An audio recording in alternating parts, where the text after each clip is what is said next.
Hello there everyone, good morning, good evening, and good afternoon! Sorry, it took 7 minutes to start the stream, but it's a chill day today. Had to get some chill stuff set up. Hello there! Hello Flare, hello Cloak Chicken, hello Skittle, hello Bendy, and hello everyone else in the chat. How are we doing today? Hi Will, welcome! What's good my Jenga blocks? What's good, what's poppin'? Oh my gosh, let me check something real quick. Oh,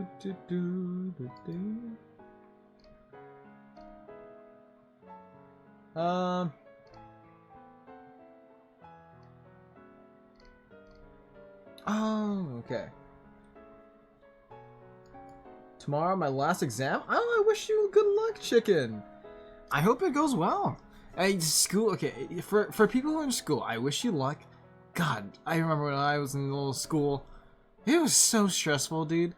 It's just, my final year should have not been as stressful as it should have been.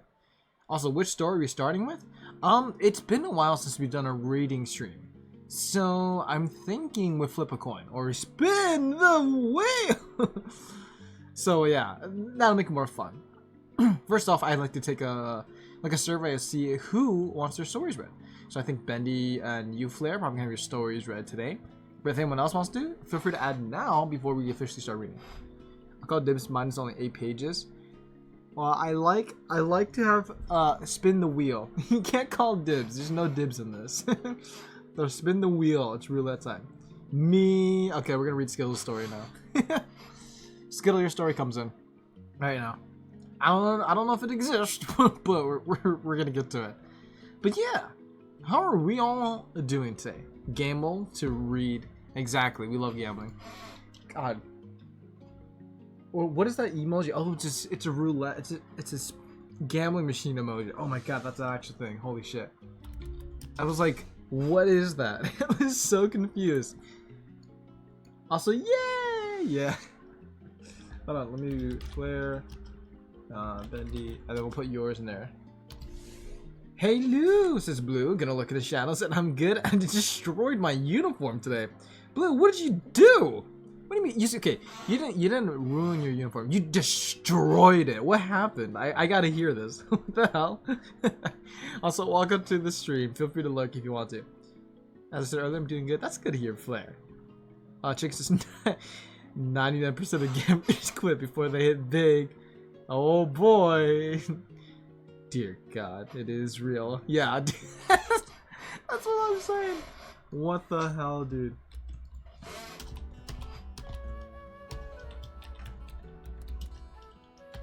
Alright. Emojis is just surprise me sometimes. There's new ones every single day. Chicken says the fact you find it by searching gamble in emojis. Yeah, dude, that's actually like what the fuck, dude. Oh well. Some phones get rid of like guns in their like app thing, but you know, they obviously still have jackpots and stuff. Because gambling is perfectly fine. Just want to say, I have the best stories about Skittles and Souls. Ooh, that sounds interesting. That sounds like an Elden Ring like spin-off game you could play. Skittles and Souls, or it's like a Souls-like game, but you play it as a Skittle. Yeah, that could work out. That could work out. With highly corrosive industrial soap.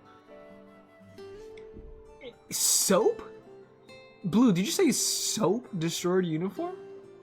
Wait, are you saying like laundry detergent or bleach? Or do you mean like you dropped some actual like acid soap or some shit on you and it just destroyed your uniform? You know, I want to ask for more context and like what this uniform is and stuff too. Yeah, but I'll leave it to you if you want to drop that. But yeah, dude, I haven't seen that devil, like whatever that red devil emoji in forever. By the way, spin the wheel already, Toro. Okay, I'm sorry. Anyways, it's just gonna be it's just Flare, Bendy, Flare, Bendy, Flare, Bendy, and then at the bottom you got Skittle for happy face right there. That's all it is. To decide what we'll be reading first today. Oh my God, Skittle, you almost made it. You almost won. Hey! Would you look at that? Looks like Bendy gets to have their story read first. Yeah, you got a little happy face there. Shoot, I was gonna think. We probably would add Koku's story, but then Koku's not here yet. So until Koku gets here, we're probably we'll wait. So we'll do Bendy's story, then Flair's story. Unless Skittle, you want to go first, and then we'll do Koku's story. Lucky Bendy, yeah. All right. It's a simple green T-shirt with a logo on it. Oh, okay. I think you mean like a straight like school uniform type style like thing. That would have been way different. That would have been way different. Let me quickly erase this. Bendy, I think you sent me this story. Let me try to look for it. My Discord says I have a gift. Take me there. I want to see it. What's my gift? Oh, it's Xbox PC Game Pass for 3 months. Not a big fan of that. I've always been here. I'm gonna go back to the attic now. Okay, bye. You be careful. Don't inhale the asbestos. It's an old house. Bro, we have to wear a whole fucking suit with a sweater to school in the UK. Oh yeah, I've seen those. I've seen those. Is that a common thing in like the UK? Because in America, we do have schools where we have to wear uniforms, but you've got to be like either a really prestigious school or like you get perks. It doesn't be prestigious. Yeah, it's pretty common. That is crazy. Because to be honest, I've never worn a uniform to school. And maybe I should have. Because what I did wear to school, holy shit. I just wore a red shirt and cargo pants for like all of my middle school days. I've like never changed it. I don't think I cleaned it. I'm sorry. It wasn't middle school. It was a different time. It was a simple t-shirt that turned to a crop top. A simple t-shirt and then turned into a crop top. What? What? I mean, what do you... I mean, you can turn anything to a crop top. Like, what do you mean by crop top? You can turn into... Imagine going to school. I don't. I graduated. Congratulations on that, by the way, Bendy. Congratulations. Let me get the story up real quick. I've been yapping too much. We gotta get ready to finish. No, not really. When I went to school, all I had to do was look nice. There was no specific dress code in that. Yeah, I think that's because Flair, I'm pretty sure you go to American schools. In America, it's like you really don't wear uniforms. It's not really common. It's actually uncommon to wear uniform to schools. Well, maybe not uncommon, but we usually don't. So, also we're in chapter 5, right, Bendy? We're in chapter 5, right? You can confirm. Lucky, we got in trouble for wearing football stuff. We got in trouble for wearing football. Really? You just can't wear like basic jerseys or any tops. That sucks. I feel like uniforms are just so uncomfortable. Oh shit! Yo, what is up, Carrie? What's up, Blue? How you doing? So we have a blue in chat. Now if I refer to you as blue, we have 2 blues. I'm gonna get so confused with all the blues and blues. Raid, thank you so much for the raid. Oh my god, how are you all doing today? Happy good morning, good evening, good afternoon, and good night to whatever time it is for everyone. And happy anniversary, thank you! I'm gonna be quite honest. I forgot it was my anniversary. I wasn't supposed to stream today. I was supposed to stream yesterday. But I had to move yesterday's stream to today. And apparently my chat just notified me saying, hey, wish Torque a happy affiliate anniversary. And I was like, oh, neat. That's cool. Today's your anniversary for streaming? For streaming. I think.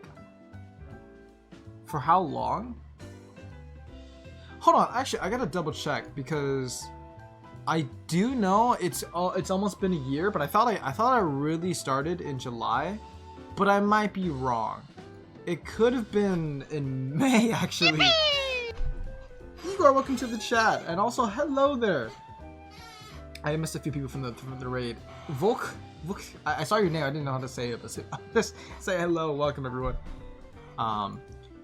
Let me double check. I have a story. Oh, by the way, if anyone who's new here, we're gonna be doing story time today. So, grab a drink, grab a snack. We're just gonna be reading. I am a voice actor. I don't really say that, but I am a trained voice actor, and so we're gonna do some what's the word?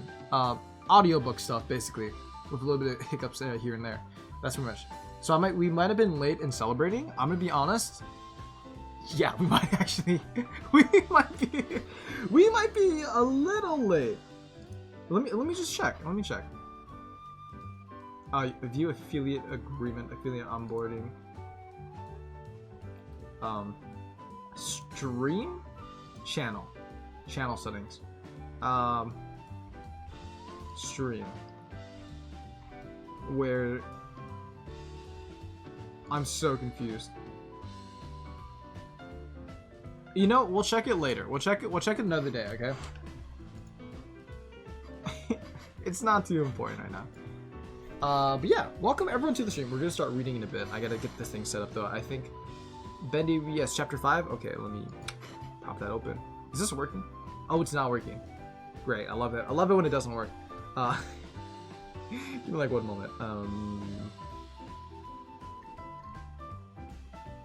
Reading screen. Bam. I gotta readjust it.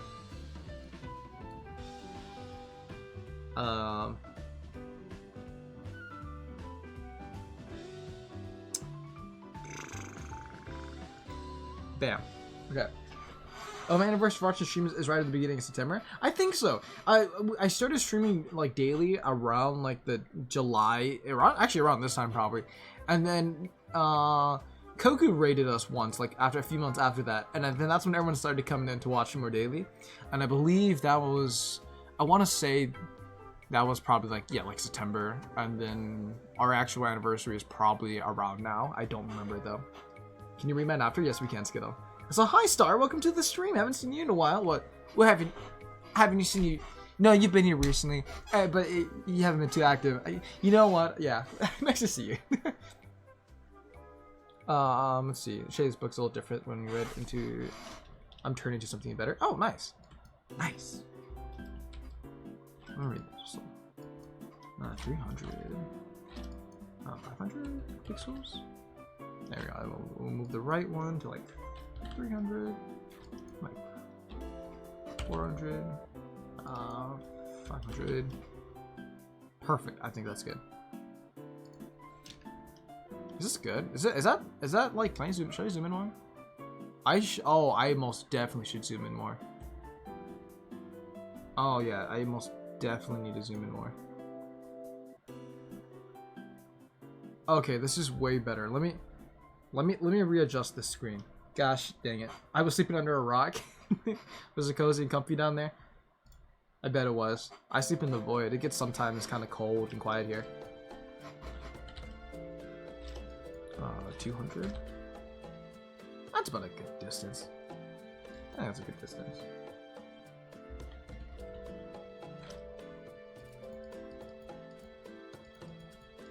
Bam, perfect. Alright, perfect.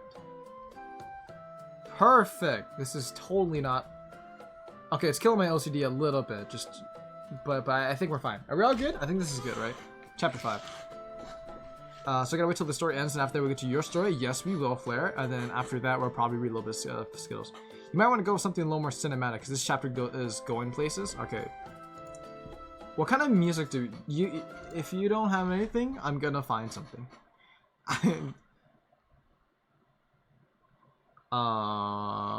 You said...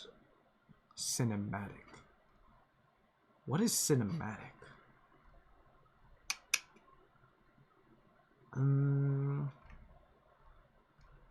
I guess this could work out.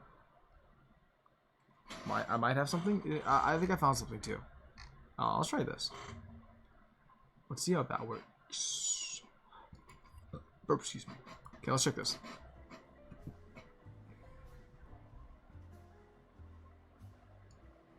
Cafe music? No, not cinematic, no. Upbeat video game music.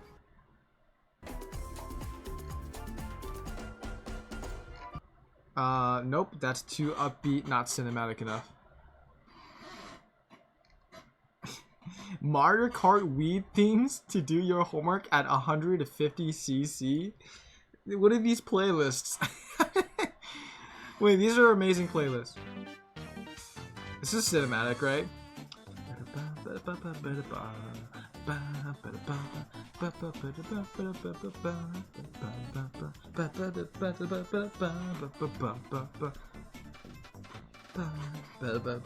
Check your DMs? Okay. Sorry. No. Choo Choo Charles.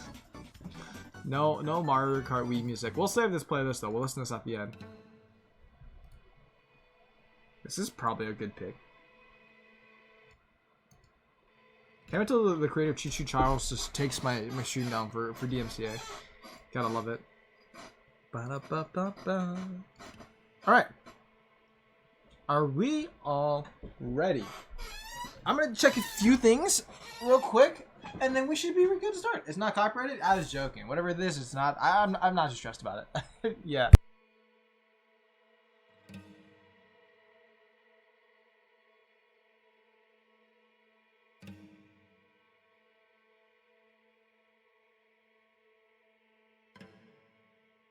Okay. Now that we're all got our music and stuff done, hold on. Now that we're all good, time to start our reading. As for my story flashes, can you do Pokemon Battle Revolution music? We're giving you a reminder. We can most definitely do that. Just remind me by the time we finish, because I don't know if I remember, and I'll look it up in a bit. But here we are. Everyone grab a drink, grab a snack. We're just gonna be chilling. Pretend this is either like a podcast or an audiobook. Feel free to put me in the background if you want. We are just gonna be reading. And if you want to say anything in chat, feel free to put it, but I won't be able to read it until the end of the chapter. You could also use text-to-speech if you really want to get my attention, but yeah. We're just gonna be waiting and reading.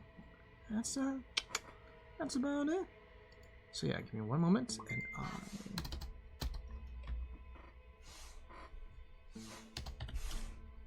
I am going to be starting off. We need to start funds to get to our non-squeaky chair.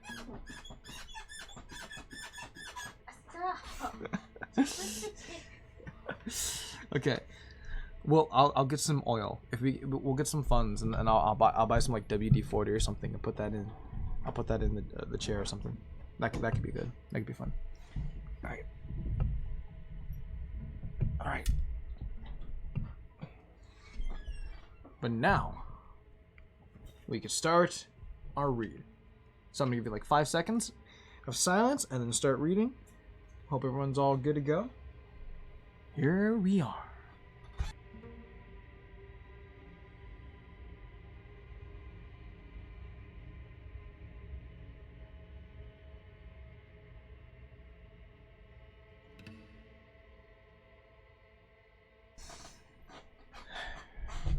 Okay.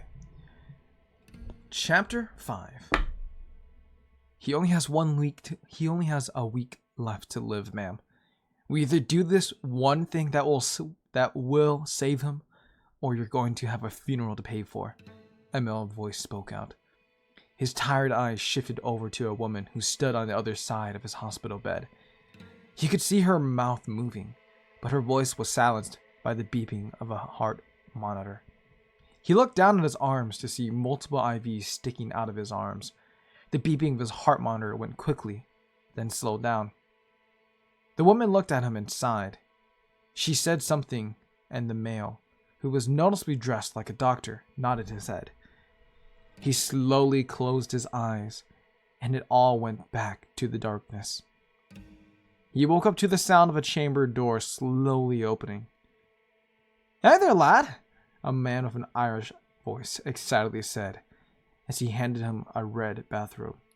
He cautiously put it on as he looked down at the man. "So, Charles, how do you feel after waking up from such a long slumber?" he asked. Charlton looked around the room around him. What is this place?" he asked. The man laughed uproariously. Charlton raised an eyebrow as he looked at them. His laughter faded as he saw Charlton's face. "Oh, right, you're not joking. Well, welcome to the future. You're 6 years into the future," the man exclaimed. Charlton looked over at the medallion on the podium. "What is that?" he asked. The man looked back at the podium and chuckled. "Oh, this is your ticket to keeping yourself young forever. When you wear it, The back of it will act as small needles that can inject a small dosage of medicine into your bloodstreams that go to your heart, which will keep it from trying to cave in on itself. It tried to do 6 years ago, the man explained.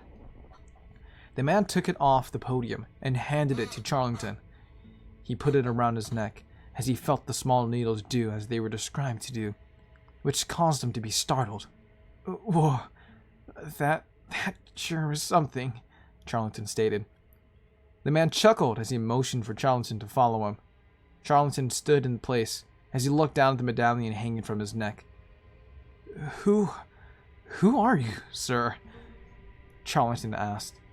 The man chuckled as he looked back at the teenage Charlington. Me?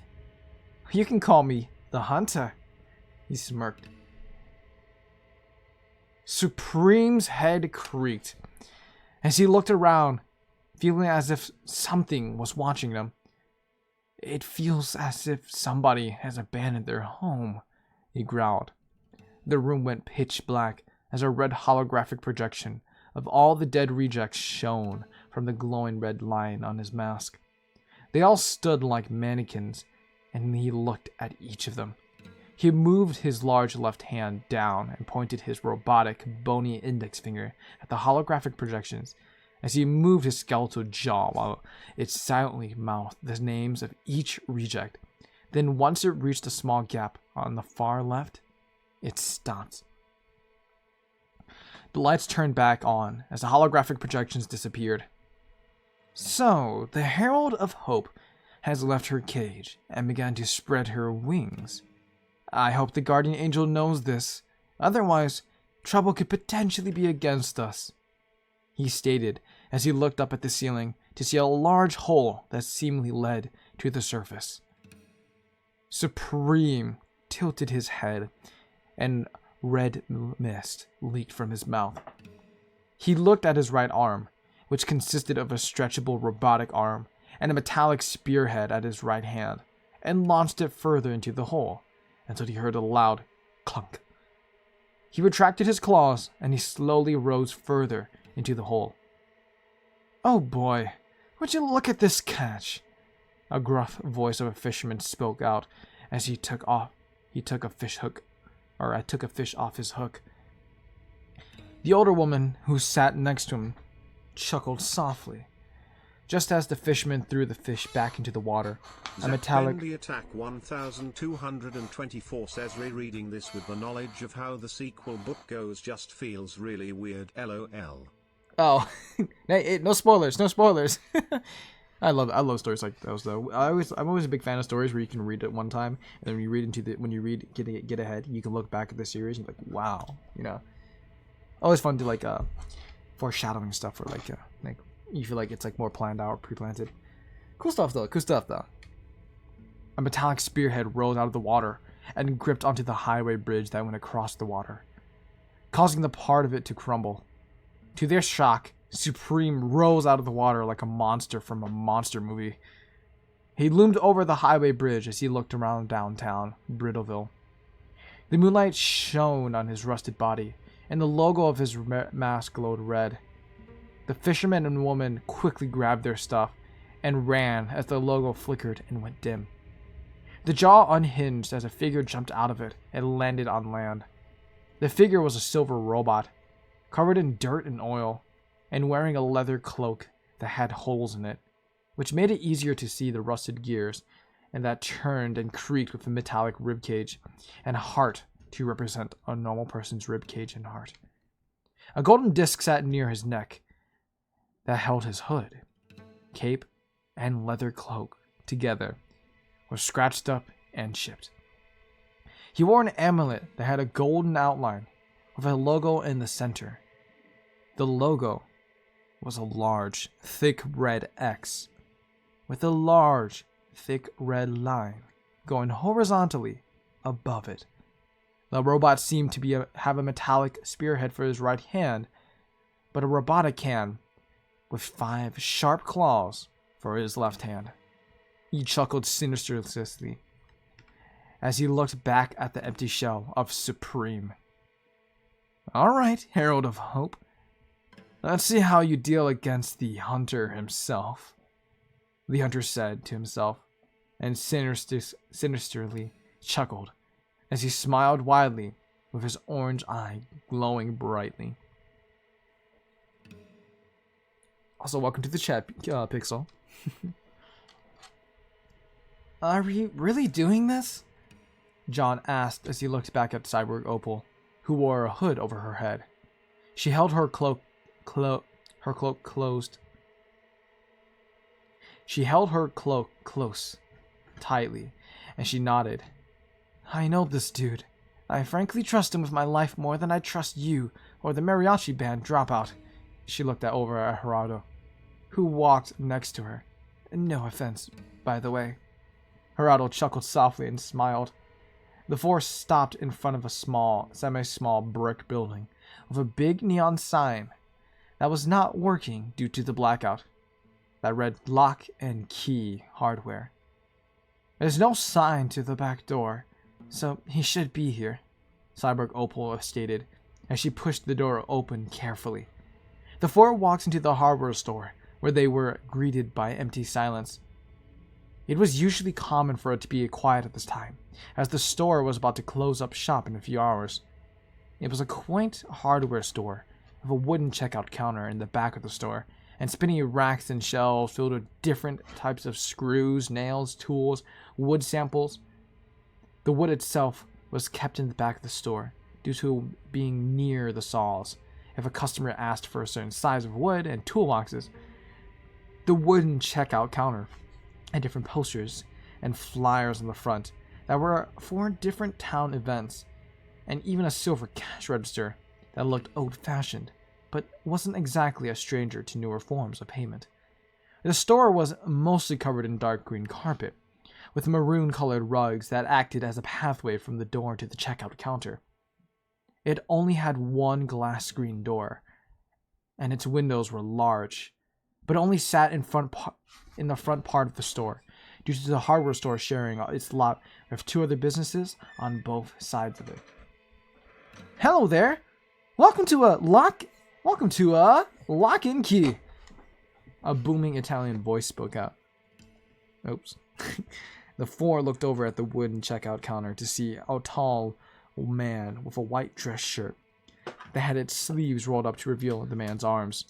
He wore a red and dark orange striped necktie that accompanied his tan pants, brown wingtip shoes, and a light orange newsboy cap.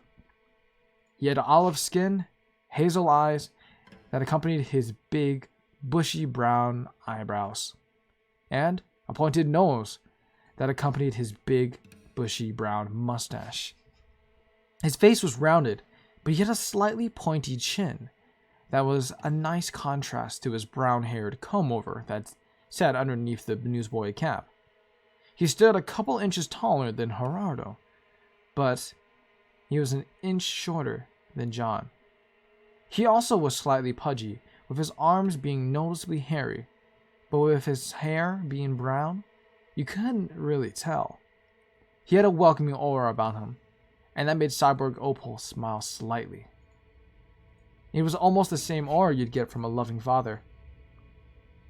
Hey there, we're here for an Armando? Do you happen to know where he is? Opal asked. The man turned on the lantern that sat on the checkout counter as he looked at the four of them. You are looking at him. I am the one and the only Armando, Armando gracefully announced. The four walked closer as he walked behind the checkout counter. So, what can I do for you tonight? He asked them. Well, Armando, we need a bit of help in terms of repairing something, Gerardo stated. Armando raised a bushy eyebrow as he looked at them. Just then, Cyborg Opal pulled her hood down and looked at Armando. They expected him to react shocked or surprised, but instead, he asked, So, what are you looking for? The four looked at each other and then looked back at Armando. We need parts for her to make her look less, well, hellish, John stated. Armando nodded. He held his index finger to them and grabbed his lantern and walked into the back. They all shrugged at each other. Just then, Armando walked back with a cardboard box that said, "Special pieces. Do not touch," on the side. "In here, there are pieces to fix it you up. Either you can go home and do it, or I can do it here for a small fee," Armando stated. Opal, John, and Gerardo pulled out their wallets at the same time. How much is a small fee?" Opal wondered. Armando smiled as he lowered his pinky and ring fingers on his left hand, only leaving his thumb, index, and middle finger up. Opal pulled out $1 bills and handed them to Armando. He took the money and placed it into the cash register. He slammed it shut, then grabbed the box and headed to the back as Cyborg Opal followed him. "Do we stay out here, or can we follow behind?" John questioned. Armando looked back at John and smiled. "There are 2 people in this break room that are playing board games. You 3 can join them," he mentioned. "Hey, you want to smoke?" a slightly high-pitched voice asked. "Sure thing," a smooth yet deep voice responded as he pulled out a lighter. When the lighter was on, 2 men were seen. One wore a red pom-pom beanie with a dark orange hoodie. His face was clean-shaven, rounded, and peach-colored, which accompanied his ginger hair and blue eyes. The other man had a clean-shaven face, but it was teardrop-shaped with skin that was pale, green eyes, long black hair, which covered his right eye, and an olive green sweater with a gray trench coat over it. The 2 men leaned against the wall of an alleyway as they both took a puff from their cigarettes. Just then, the sound of metallic footsteps could be heard to their left, to see an orange eye glowing in the shadows. Oh, hey there, champ. You brought us a lantern so we could actually see," the ginger spoke. The metallic footsteps were silent, as a metallic spearhead shot out of the shadows and grabbed the face of the ginger male. He struggled to get it out of his grasps, but it made a loud clunk sound as it shut tightly and crushed his head like a grape. The black-haired male wiped the blood from his face as he watched the metallic spearhead retract back into the shadows, letting the ginger male's headless body drop to the floor in its own puddle of blood. The metallic footsteps got louder as the glowing orange eye moved closer and grabbed the black-haired male's face with a silver hand. The male panicked as it felt like the glowing orange eye stared into his soul. "Don't worry, I won't kill you. Not unless you don't answer my question correctly. All you have to do is answer my question, and if I get the answer I want, you're free to go. Does that sound perfectly fine with you?" A gravelly and static-filled voice stated. The black-haired male gulped in fear as he nodded. "You seem to be acknowledged with what happens in these streets, so answer me this." Oh, sorry, I'm doing this. "Have you seen a good-for-nothing cyborg woman wandering these darkened streets?" The voice growled. The black-haired male shook his head in fear. The glowing orange eye narrowed as a gurgling sound could be heard coming from the metallic figure. "Are you certain?" he asked. The black-haired male nodded his head in fear. The silver hand let go of the black-haired male's face. "That's such a shame. I was hoping it didn't have to come to this." The voice spoke as the glowing orange eye looked at the metallic spearhead. From the light of the eye, the black-haired male could see the metallic spearhead slowly open up like a Venus flytrap, as a small yet long needle raised out from its center. Without any warning, the figure swiftly stabbed the needle into the side of the black-haired male's head and twisted it slowly until a loud crack could be heard. The metallic spearhead pulled out of the black-haired male's brain through the side of his head, causing parts of his skull to fly, as if it were a glass vase that had dropped to the floor and shattered to pieces. The black-haired male fell to the ground as he bled out through the open part of his head. The figure looked at his brain, which the blood slowly dripped from. The eyes turned from orange to blue for a couple of seconds, before turning back to orange. As the figure examined the brain again, it threw it on the ground, causing it to make a loud squish sound. "If you lie to the hunter, that's the fate you get," the hunter growled as he walked back into the shadows, leaving the two corpses lying on the ground to bleed out.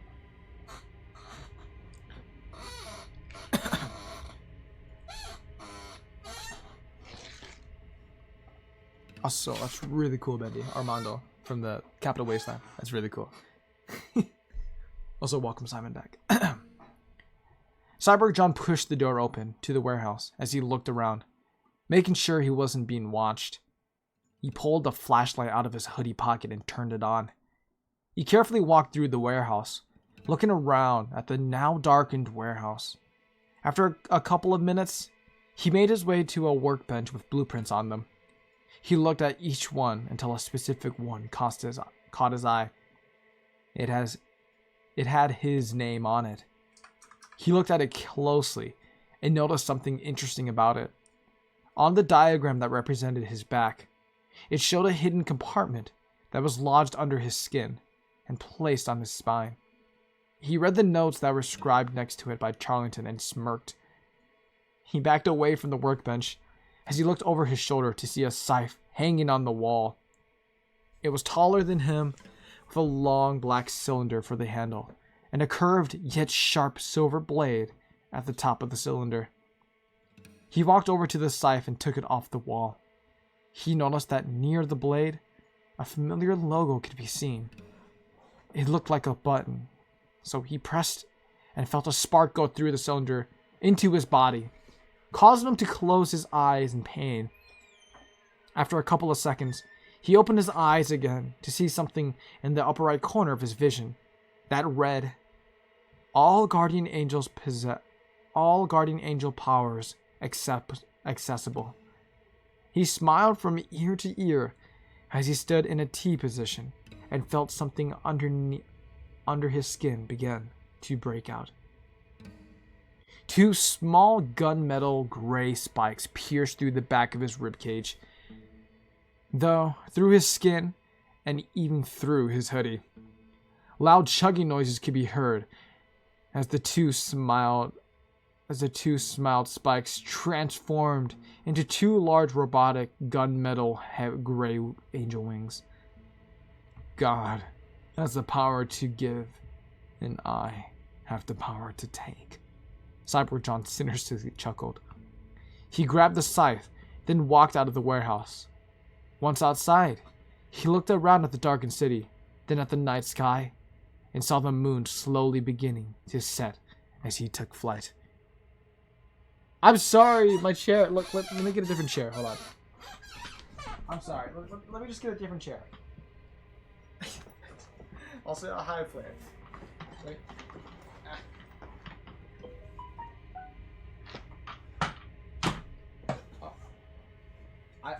I'm moving too much. I know I said it wasn't going to be an issue, but I'm moving too much to say it's not an issue.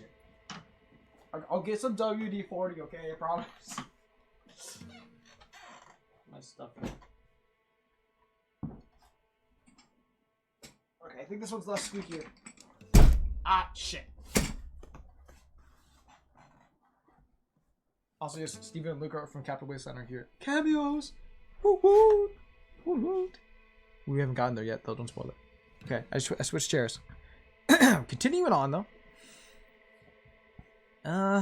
Is the answer fish?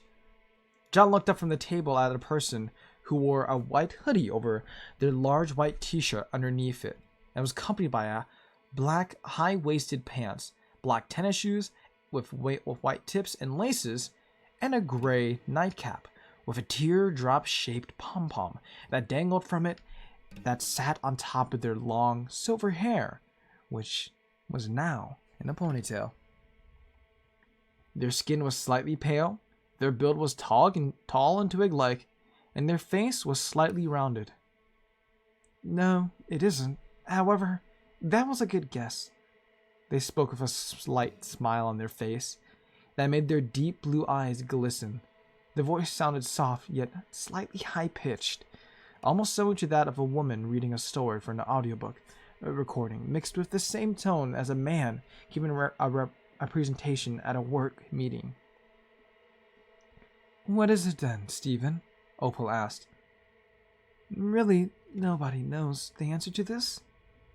Stephen looked at the three, then over at a man who had tall, spiked brown hair that bent down to cover his left eye.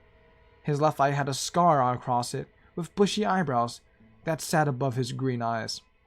He had a nose that formed a small point with a goatee to accompany his rounded face. He wore a brown tuxedo with a plaid tie that accompanied his white button-up shirt, brown slacks, and brown wingtip shoes that noticeably had some wear and tear to them. "Nope, I got nothing, hun." A deep yet silky smooth voice spoke softly. "The answer was a frog. It shouldn't have been that hard," Stephen chuckled. The man chuckled softly. The trio nodded along as they slowly made the connection to Stephen's answer. "I'm surprised you didn't even get that, Luke." Stephen looked at the man. Luke nodded and smiled softly. Just then, all five of them heard a knock on the open door. They looked up to see Cyborg Opal and Armando standing in the doorway. "She is all fixed up and ready to go," Armando exclaimed, as Cyborg Opal moved her joints around. No longer sounded rusted together. She even had a full face, making her look more like Opal than she previously did. "Wow, you look like me now. I don't know how to feel about that," Opal stated as she stood up from her chair and stood in front of Cyborg Opal. Cyborg Opal chuckled softly as she looked at Opal and smiled. "You shouldn't feel bad about it. Just be glad I'm on your side, kid," she mentioned, and Opal smiled softly. Armando smiled as he looked at everyone in the break room. He crossed his arms and chuckled softly as he said, "Alrighty then. It's time for you all to head out. I got a shop to clear up for the night." The six in the break room piled out, with Cyborg Opal behind everyone. She stood next to Armando and placed a hand on his shoulder. "Thanks for keeping this a secret, dude. She doesn't deserve to know the truth just yet." Cyborg Opal spoke under her breath. Armando looked over her and smirked. "It's no problem. And just be assured to tell her soon. The truth can be worse when kept a secret," Armando replied. Cyborg Opal smiled softly. "You always know just what to say, don't you?" she asked. Armando chuckled, and his smirk changed to a smile. Just then, the entrance door could be heard being opened. The two walked out toward the checkout counter, where everyone else stood and saw that they were staring at. Cyborg John and the hunter stood side by side, with the hunter covered in blood, and Cyborg John with his wings spread, leaning on his scythe like it was a staff. Who are these two?" Luke asked as he looked at the trio confused. "Well, the dude with wings is a cyborg clone of me. How he got wings in the scythe is beyond me, but alright," John replied, looking over at Luke. "Yet, I don't think any of us know who the robot on the left is," Gerardo added. Cyborg Opal growled as she glared at the hunter. "I know who he is." She gritted her teeth. The hunter looked at Cyborg Opal, and the smile on his robotic face grew even wider.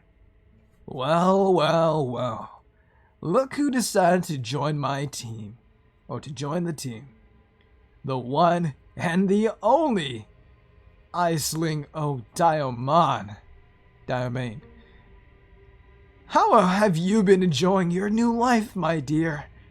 The hunter spoke sinisterly. I'm sorry. Also, welcome, Coco, to the stream. I have awoken. How's the reading going? Going good. Welcome to the stream. You're now on the list of stories we shall read. Good morning. Wait. Odio Main? Isn't that my last name? Opal nervously looked over at her cyborg counterpart. Cyborg Opal, now identified as Aisling. You can tell me if I'm saying that wrong. Aisling looked over at her with worried and saddened eyes. The hunter laughed uproariously as he watched over the two learn about each other. Oh, you had no idea, did you, my sweet child? The hunter looked over at Opal and smiled widely, showing his sharp fangs on either side of his mouth. Suddenly, it felt as if the whole mood of this encounter had changed dramatically. What do you mean? How does she share my last name? Bendy Attack 1224 says it's Aisling. The I is silent. Aisling. Okay, gotcha.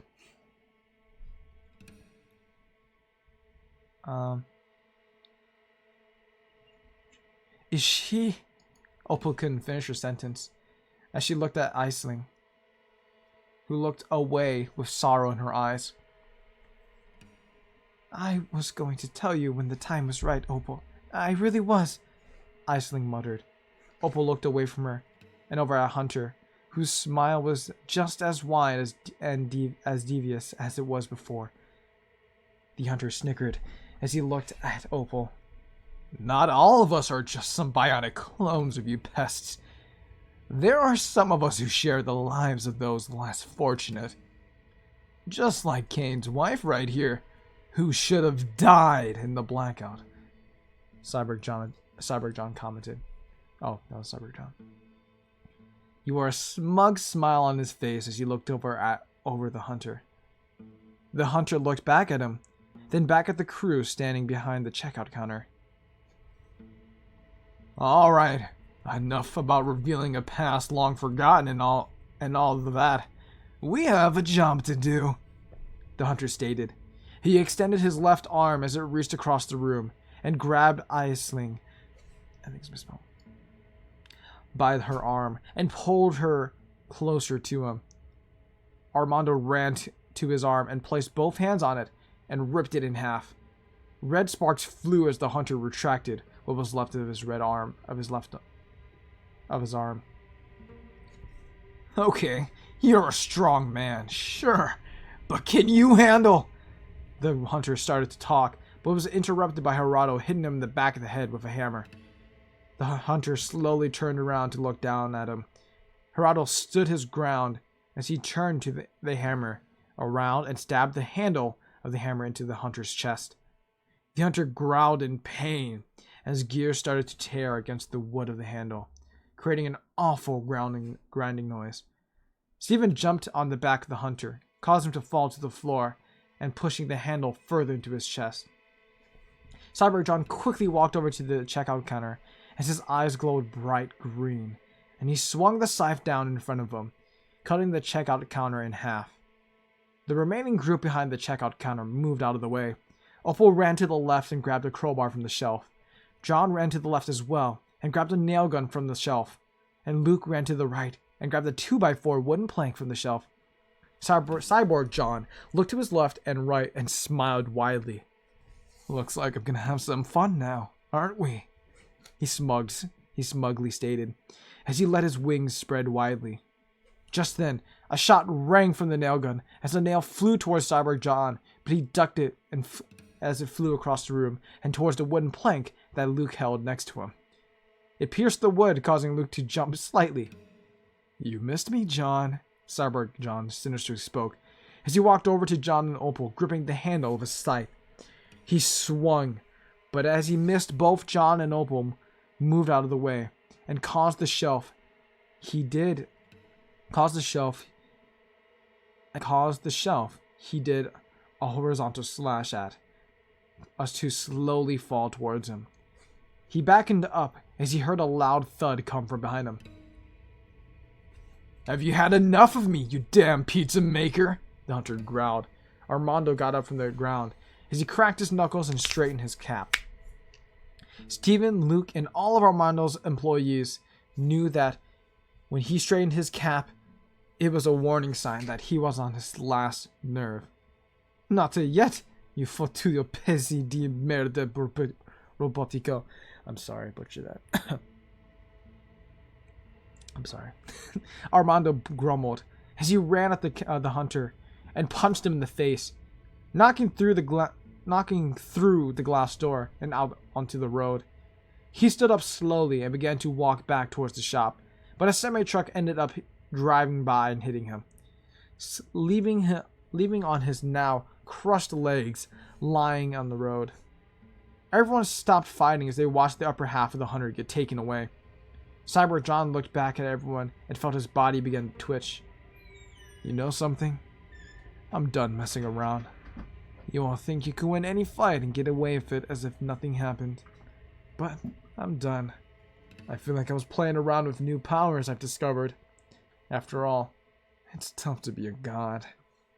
But it's easy as hell to be a divine entity.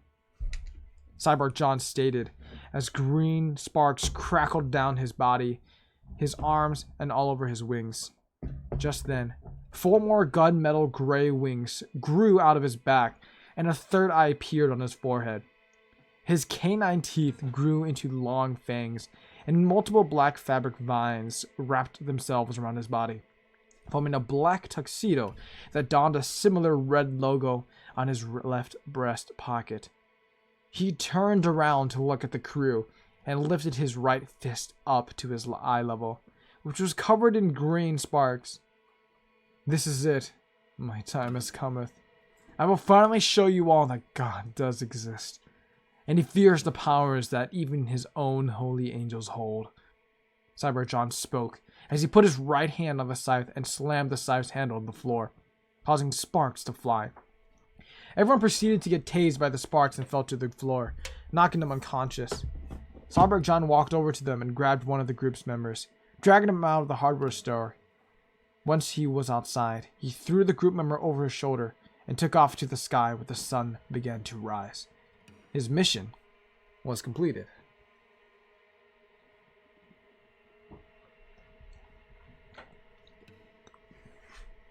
Hold on a second.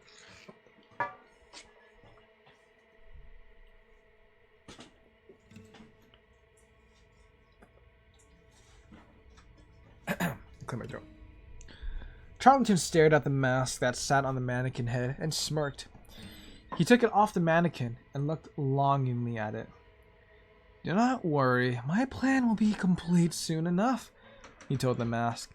He put the mask on as small red sparks flew from the logo that was on his mask.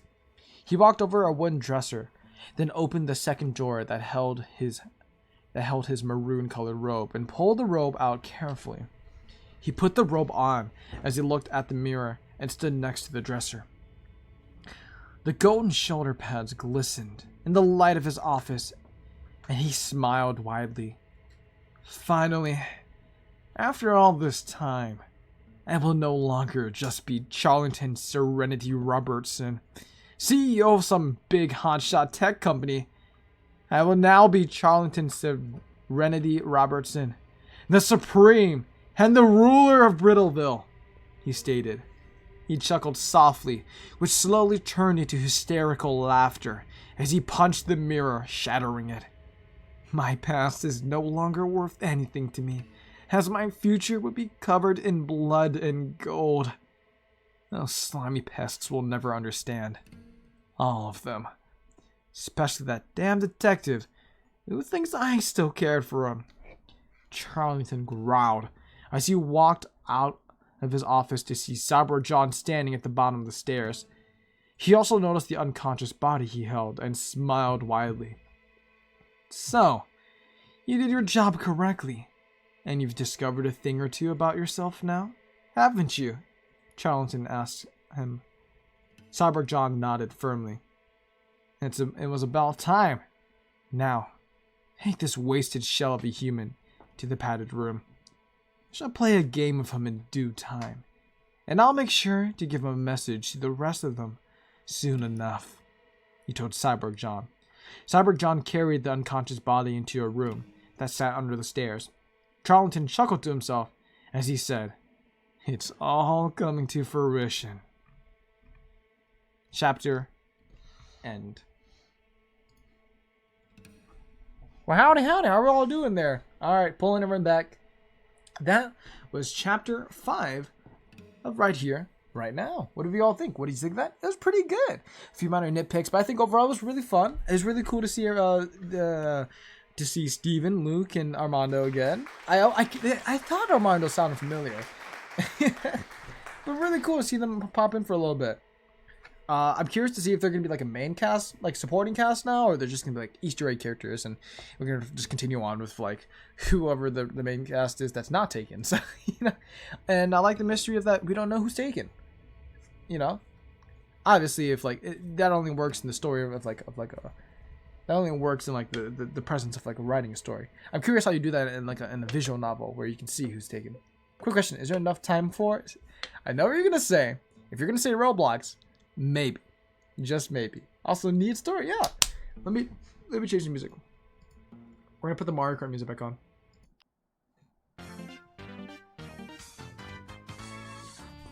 Like I said, chapter 5 was times better than chapter 4. No, I mean I still think chapter 4 is pretty great too. Because honestly, it's like chapter 5 is, yeah, I think it was probably better than chapter 4, but I wouldn't say chapter 4 was bad. Well, I mean, I know a lot of things I still have nitpicks. There's a lot of things I like to say about chapter. There's some things I probably like to say about chapter 5, but overall, it's like, you know, I'm just here to enjoy it. I liked it, you know. I give it applause. I wish I should probably do more often. Real quick, where's the applause sound? Hey, there it is. Also, yes, this England fake tattoo is stuck to my skin so much for a 1-to-1 lol. An England fake tattoo. Oh, you mean like the ones you put like on your skin and you put like it's like a sticker and you put like water on it until like it like transfers over?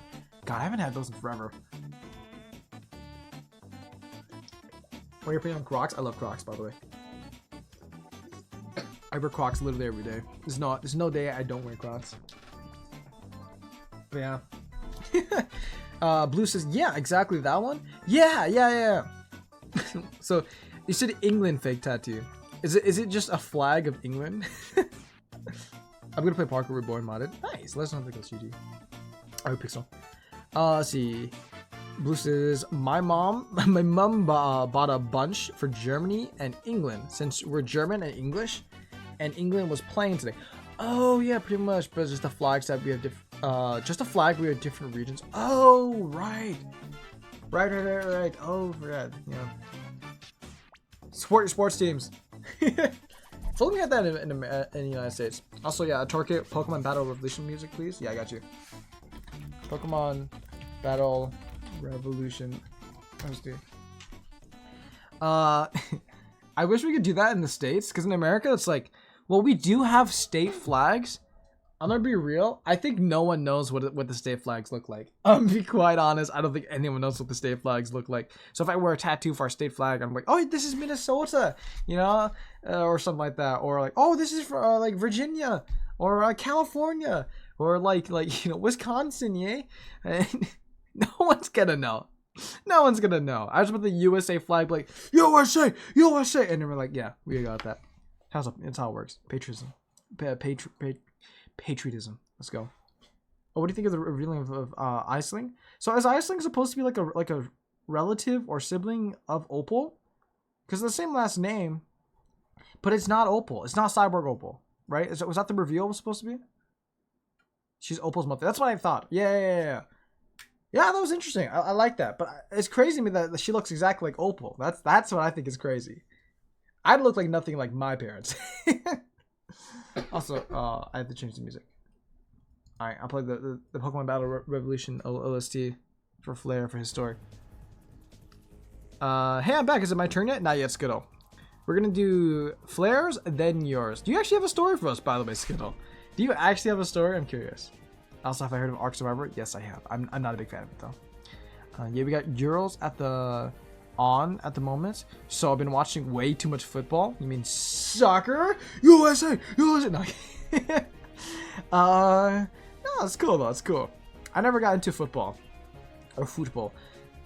I tried it for a sport. I tried playing it in high school. Hated the team. They were all jerks. But I forget that's still an ongoing thing because it's like in America I never keep up with it, and like anything football related or in America to me it's like I don't think it's really that topical. I mean, we're not like really great teams or anything like that, so it's like, yeah, what do you watch? You watch football. You don't really watch for the American teams. You know what I mean? The fact that the two look exactly the same. Yeah, the fact that the two look exactly the same is interesting. That's what I think. I think that's interesting. So pause it real quick. The fact that the funniest thing is that the fake falls. If you ever watched the Euros, when they fake fall, it's so funny. Dude, I thought that was a joke. I thought people were memeing like fake falls. I thought people were making fun of like soccer sports or soccer or football because they look like they fell, like not even they look like they fell. It looked fake, but I didn't know if it was actually fake or not because like they just want a penalty kick or something like that. Well, that's funny. That's so funny. There's one time I played soccer and I fell over because someone like tripped me, and then my teammates were like, "Dude, how did you fall? That kid's so tiny. They barely touched you." And I was like, "Man, I should just said it was a fake fall. I should have just faked it." I should be like, "Oh, I just faked it. Where's my penalty?" God. No, they actually fake fall. They do try to get a free kick. Fucking hilarious. They look fake as hell. Dude, I gotta watch a compilation. Dude, I guess those like fake fall compilations where they just like, oh, barely touched, and they do a fucking like front flip, and they're like, dude, what the? That sounds amazing. That sounds freaking awesome. Tell you're gonna make me say it for the third time. You've heard of Ark Survival? Chat and talk. No, I already. Sorry, I answered. I gave a really short answer. I already said, yeah, I've heard of it. I just don't play it. I said that really quickly. I don't know if you heard that or not. Sorry. But yeah, I've heard of it definitely. Not my type of game. And I'm also pulling up the story for Flare. 1 second. Oh yeah, no worries, no worries. Chapter 18 for Flare. By the way, let me get that up.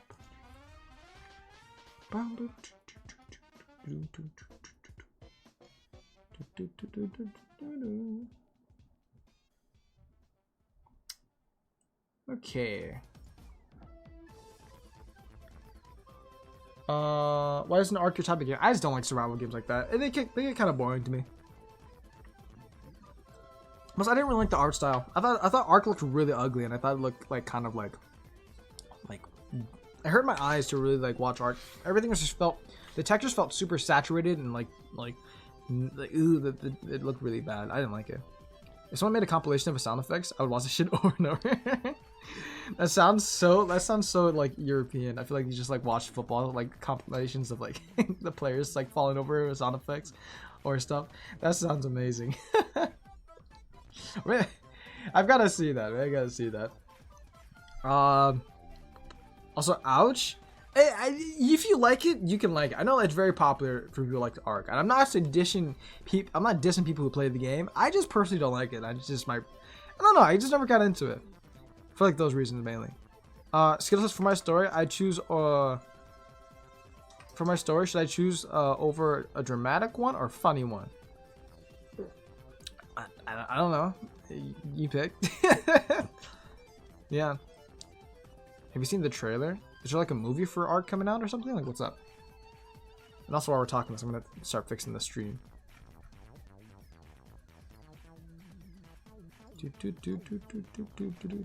No, like game trailer? Nah.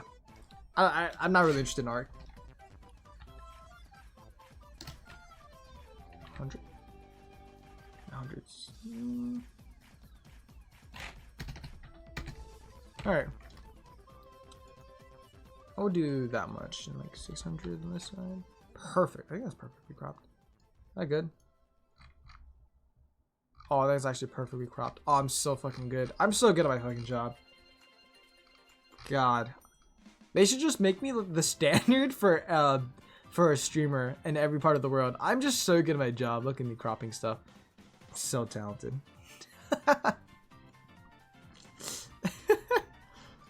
This is what peak streaming looks like. Also, Pokemon Battle Music, please. Yeah, I have it play. I have it loaded. It's just that when I start the thing. Yeah, this is where I'll play. Oh, this is where Marla comes in. Yeah. Yeah, I have the playlist. I'm just gonna play it as soon as we start reading, which we're reading close to now. About chapter 16, John's sketches is a lot more of the best things I've written. Nice. I'm excited for that one. Okay. I think we're good to go now, though. Let me know if the music's too loud or I'm not speaking loud enough, or if there's anything, any issues before we start. But besides that, we're also gonna continue. This is, by the way, Kirby's Grand Adventure, which is a Kirby fan story written by Flair. So combining multiple universes from Kirby to the Koku's like Kirby's Nightmares universe and to like a bunch of other video games like Toho. Fan stories about an alternate universe where the whole gang jump in a portal.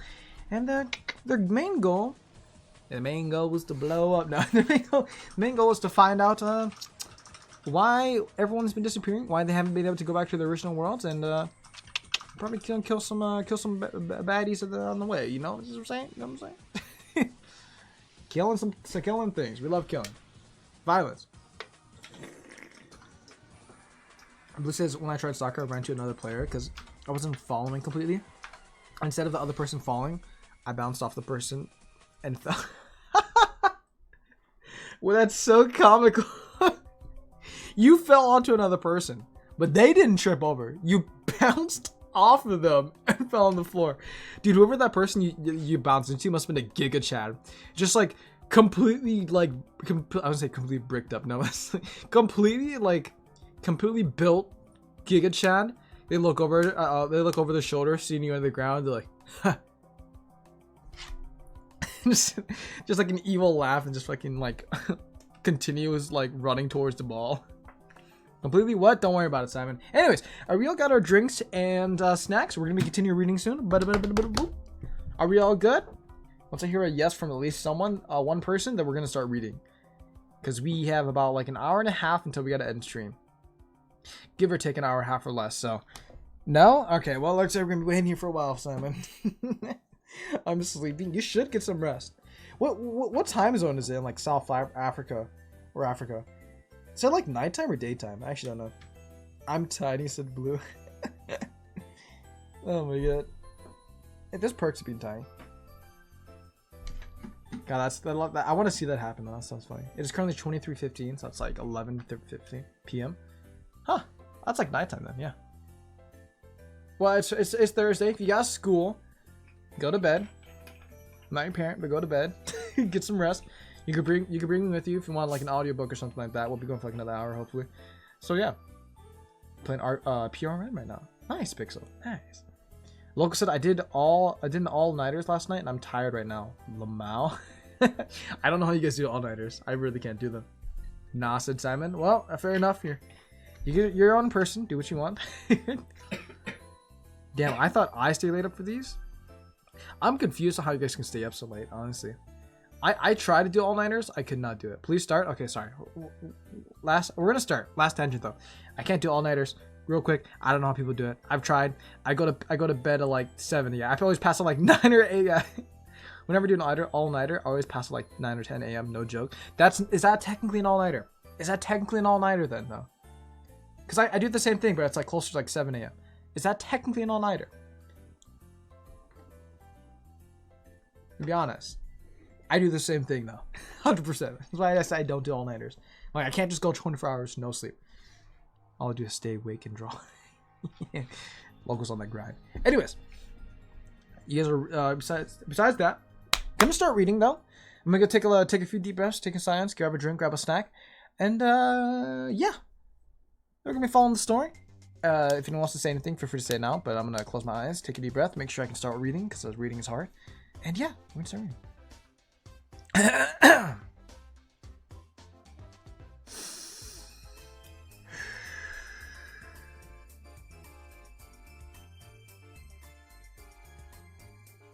Also, I saw that comment, Blue. If you're a uni student, do not do that. That's bad. It's super bad for you. Please try to have a good healthy schedule. Okay. Also, Blue, that's also really bad. Don't recommend that. Yeah. All right, continuing. Kirby's Grand Adventure, Chapter 18, Royally Feathered Encountered. With Meta Knight and the others, Arobi started getting anxious, to the point he was shivering. Fark was the one who picked up on this. You doing alright, bud? He asked, making Arobi jump literally 3 feet in the air. Having been really surprised by Fark, he glared at him, his eyes narrowing heavily. I was doing just fine until you said something. He hollered at Fark. Oh, read that right. Which got Spark to step in front of him in a defensive manner. Don't you ever speak to him like that again. Got it? He warned ferociously towards Arobi. In hearing this, they heard a sword being unsheathed. That is enough from you three, said a command. Sorry, I haven't done Meta Knight in a while. I'm trying to think of the one from the terminal montage Kirby. Fucking serious. Spanish Inquisition. Said the commanding tone of Meta Knight, menace coating his voice. This got Arobi, Spark, and Fark to look at him, and see that his eyes were focused on him, having turned red. If you continue bickering like this, I will knock the 3 of you out. Got that? His voice made Spark shiver now. Arobi's fear spiked. He had not been once told anything of the sort, from any tone like that, either. I know it's not very terrifying. However, Nyx walked up to him at that moment.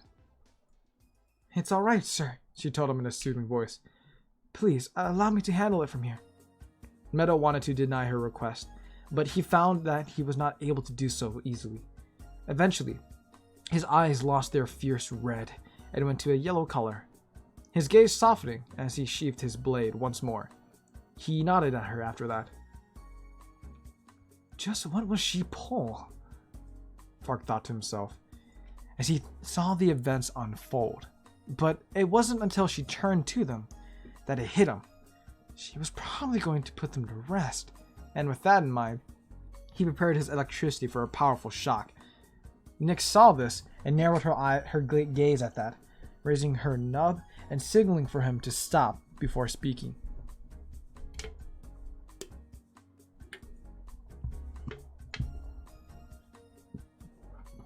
If you continue this and keep on being negative to another, how would your allies treat you? She asked, forming her words carefully as she spoke with a stern yet kind tone. Not to mention, how would those harbor high respect for you feel like? How would those who harbor high respect for you feel should they know about this behavior? After hearing this, Arobi's eyes almost popped out of him as he remembered his townsfolk, and it was at this moment that he remembered why he came to here in the first place. But he didn't dwell on that.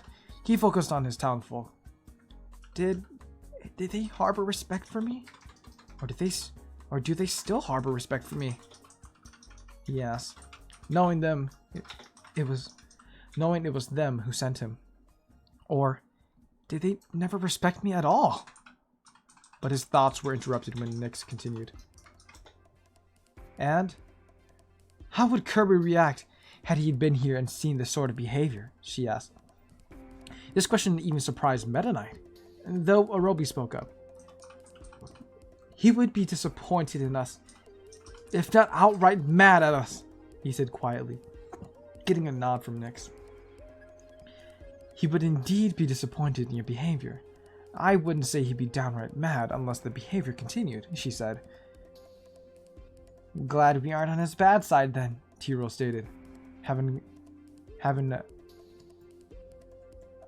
Tiro stated.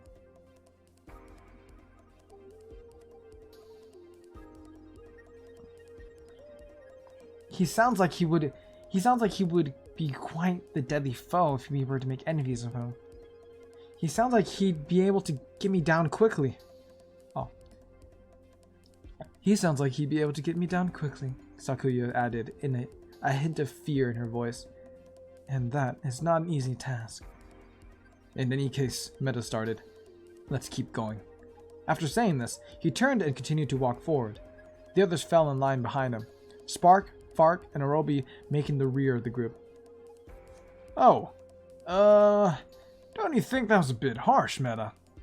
W.W spoke up. Kirby might think so, he admitted, but he isn't here right now. He will have to be here sooner or later, though, right? Oh, Bandana D. Sorry. He will have to be here sooner or later, though, right? Bandana D questioned. And surely that's the case, Sailor D piped up. He wouldn't have gone too long. Let's hope you're right then, Latios said afterwards. If he ends up dying, we're on our own. Undeniable truth there, Reggie Drago stated. But still, that's something we should think of as a last resort. Oh, what a surprising encounter here! Was the chipper tune of an unknown being, though it could be made out to be a female. Midnight prepared himself for battle. And just who are you supposed to be? He barked loudly. Ah, not so loud, alright? The being stated, showing themselves to the party. Being a bird humanoid. Bird humanoid? Tiro questioned immediately, which got the being's attention. You could say that, they said. Or you could just call me Marlet of the Underground Royal Guard. She showed pride when saying this. And seeing you all, I only see 2 humans among you. So I assume the rest of you are monsters, meaning that these humans are safe to be around. Don't get so cocky. Sakuya growled low and menacingly, pulling her knives, having to be stopped by Tiro. Wait, she thinks that we're safe, so let's not shatter that, he told her. As far as we know, she could also be a friend. Mind you guys indulge me with your names? Marlet asked. How about we wait before we give you anything? Meta Knight told her. A menacing tone setting in. Marlet knew she was in trouble. Is this behavior stemming from my assumption? She asked sheepishly before pausing a second to continue. If so, I sincerely apologize for that. If you aren't monsters, per se, perhaps you can tell me your species, right? In trying this, she felt sweat dripping from her, but thankfully for her, Meta softened his gaze. I suppose we can tell you that much, he said. I'm what's known as a Kabi. We have another one that falls under the same category. That would be me, Orobi responded after that. I may not look it, but I'm a penguin, DDD added on. To make this weirder, I'm not in the right to make things weirder, I'm not in the right climate for a normal penguin. I'm a weird one like that. Me and my companion fall under the species of Pokemon, Reggie Drago told her. That assumption of yours is partly correct, as Pokemon is short for pocket monsters. I think it was like Poker Monsters. I think it's Pocket Monsters, sorry. Okay. Me and my close buddy are both formies, Spark told her. There are several different kinds of formies, but we're specifically lightning-wielding formies. I see, Marlet said, lost in thoughts now. In the underground, you would be classified as monsters because you aren't human. But what do I know? The more I know about you, the better chances I have of making the right moves. I'm sorry, right moves? Fark asked, tilting his head in confusion. It was at this time that Marlet had brought out a booklet. Before anything else, me and my similar-looking counterpart are Waddle-Dees, Bandana said quickly. Oh, fascinating, Marla said further, consulting her booklet. What's with the booklet? Sailor asked. Oh, this is my guidebook, Marla exclaimed happily. It helps me out with dealing with humans. Damn it, Meta grumbled, nearly silently as he did so. Marla cleared her throat before getting a suitable stance, looking at the party with a determined look in her eyes. Marla of the Underground Royal Guard has encountered 2 humans, along with 9 other beings of varying species, she monologued. Prepare to apprehend. Apprehend, Identity repeated, shocked. She means fight us, Sakuya stated bluntly, preparing herself. We really are backed in a corner, aren't we? Nyx stated, gaining the attention of Marlet. Oh, sorry. Didn't see you there, Marlet told Nyx. Make that 10 beings of varying species. Oh, brother.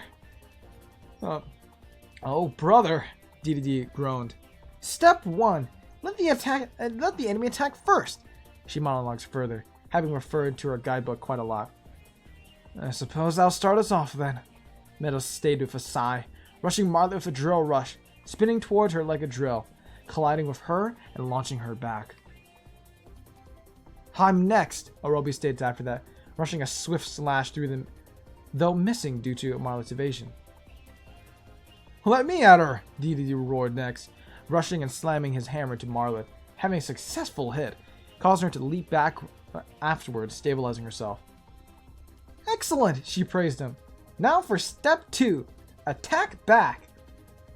Is she following some sort of protocol? Latios asked, rubbing the back of his head. It seems that way, Tiro replied. And let's prepare to help those 3.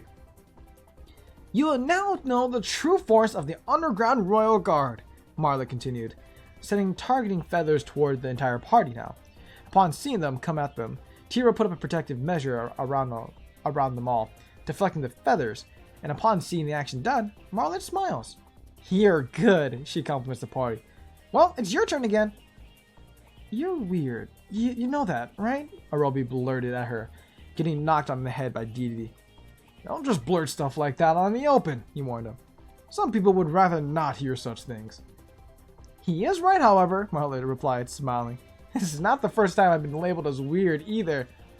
At this, she started laughing.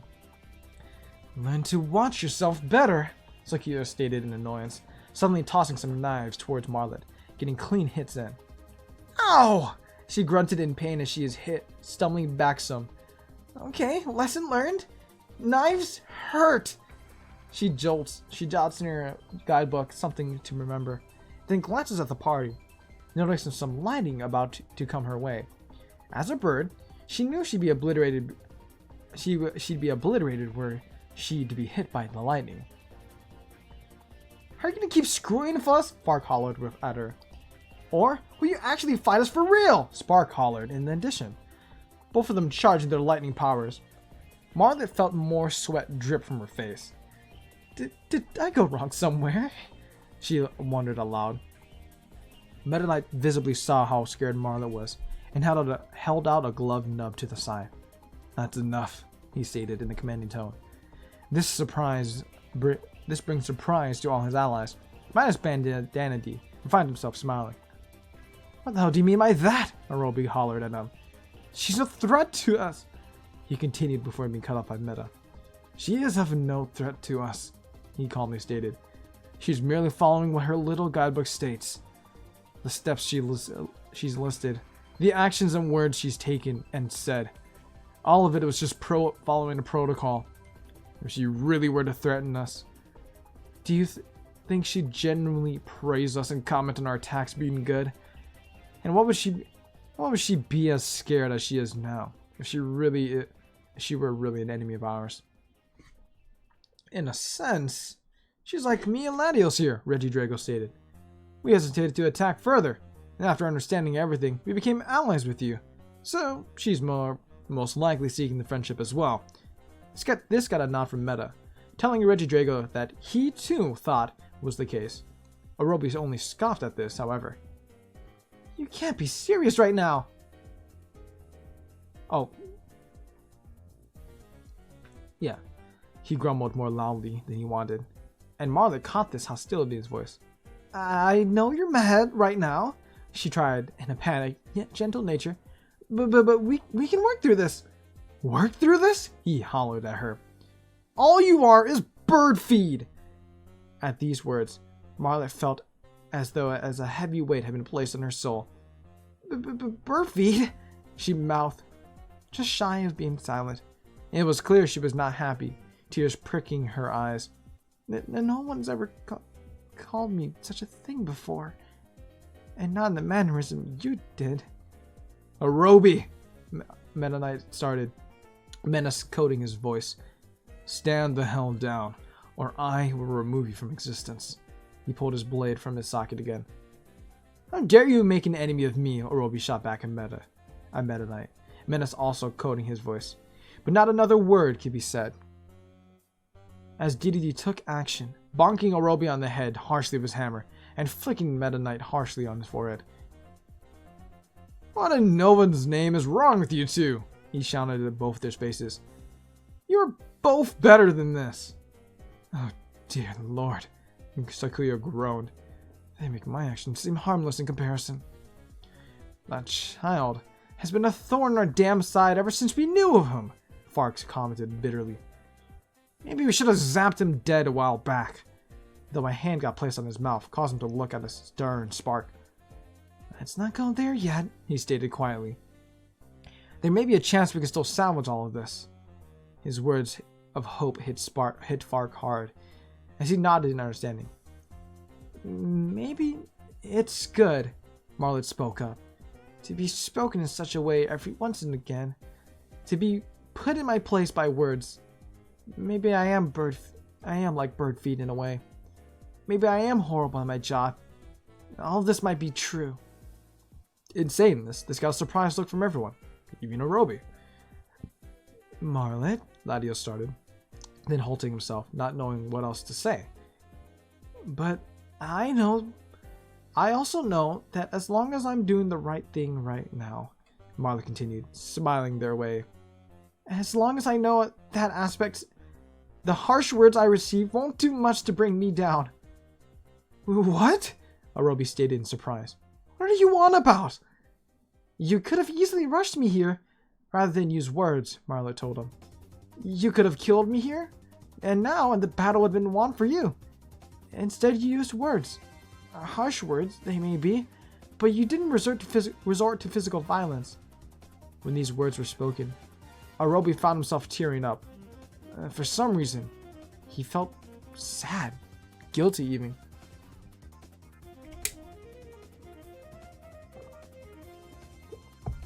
I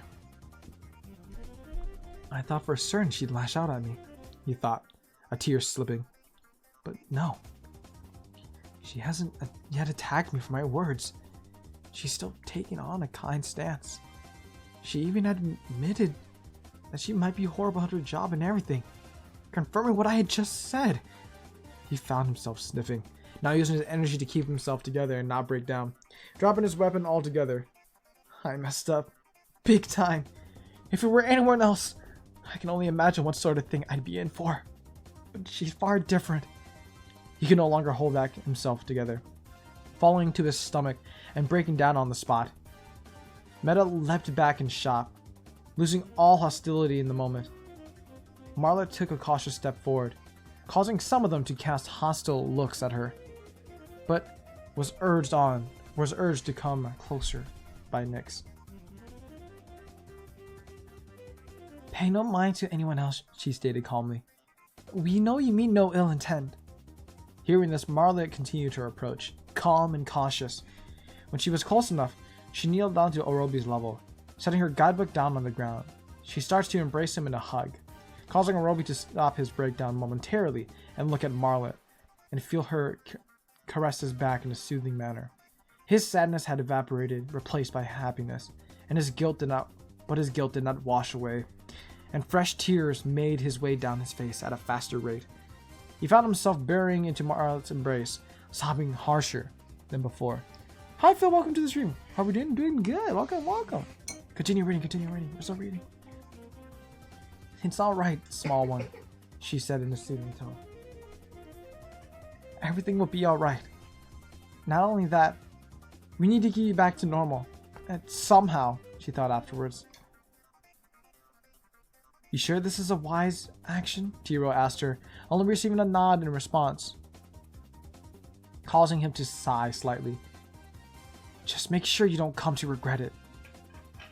Orobi, in the meantime, had calmed down significantly, being able to speak once more. Why? How are you so nice? He asked with a hoarse, sobbing between pauses, not understanding how Marlet worked much at all. "Because someone taught me the meaning of kindness," she responded. "Even when backed into a corner, they still chose to show mercy and be friends with their foe. They never once resorted to evil or malicious deeds. Not once. And they kept true to their purpose, showing everyone that even humans can be friendly. Not all humans are bad. And all foreign species outside of the underground are in a similar boat." In hearing this comparison and her description, everyone there was greatly surprised, with Nyx being the most surprised. She believes peace can be brought all around for all, because of someone else? She thought to herself, "Have I been on the wrong side all along?" In having these thoughts, she became resentful towards Edna and her army, knowing they wanted nothing more than the death of their foes, as well as wars to wage on. "Edna, when we meet again, it would not be on friendly terms." The last thought she had was in a bitter tone inside of her head. "So, even if I were to take a beating from you now, it wouldn't mean very much unless you beat up literally everyone around you," Marla exclaimed. "I had been taught that humans were dangerous beings, that we had to look out for ourselves, but that isn't the case here. And it wasn't the case when the human I mentioned came here. I'm fairly certain that you were similar to that human. If not that, then you at least have a similar mentality, I think." Marlet was beginning to get nervous as she caressed Orobi some more gently, though Meadows' voice chimed in. "Out of everyone we have fought, you are just about the nicest being we've had encountered," he told her. "I was sure that you'd try ending us with your weird protocol booklet thingy, but then I realized I was wrong, and I saw how scared you were after being confronted by our lightning users. I could have not been more wrong than I am now." "I figured you were a threat as well," Sakuya added.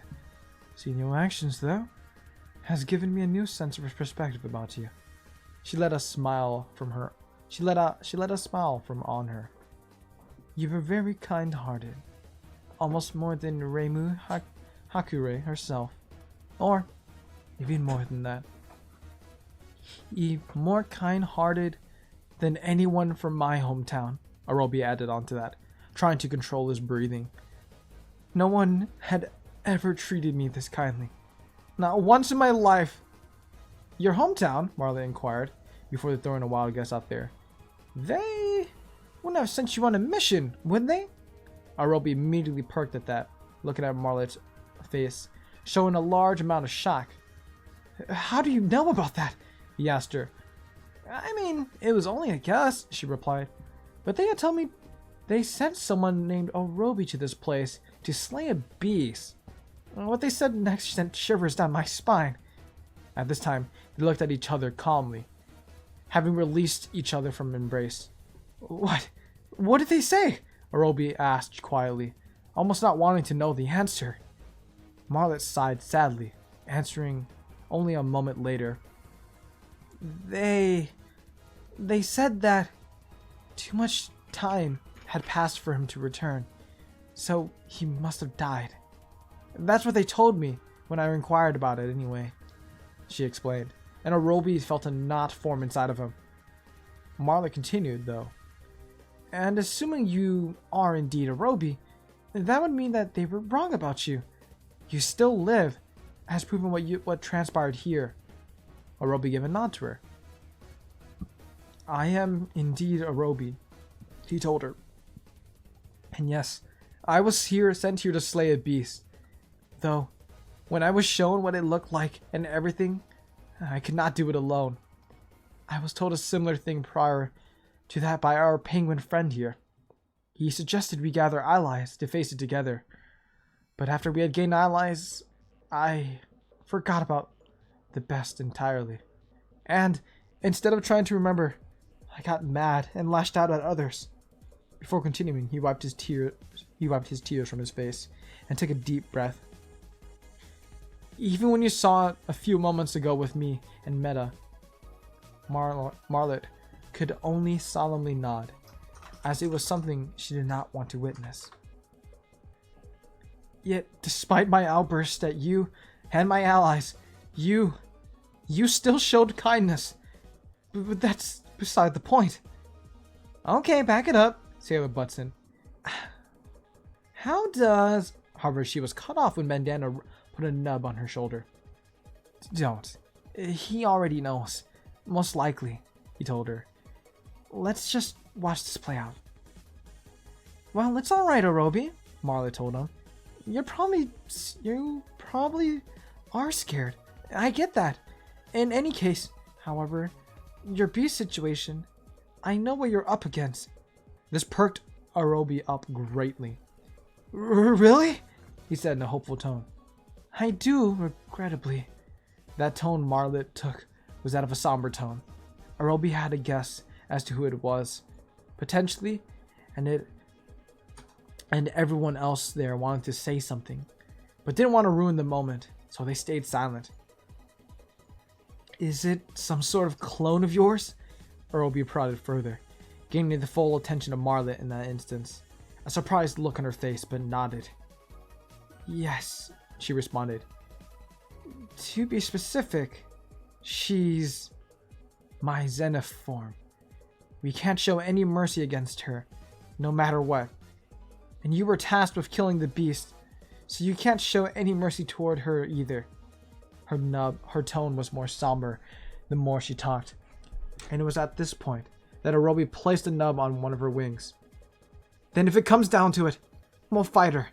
Together, he said, confidence filling his voice. Deal, she replies. At least this has been dealt with peacefully, Tiro breathed in relief. Would have been a shame were she not to want peace after all that talk, Sakuya said after him, Nyx finding herself smiling. I'm glad we were able to resolve things peacefully, she said, but her face loses its smile as she turned to look at Meta. Meta, can I borrow you for a second? She asked.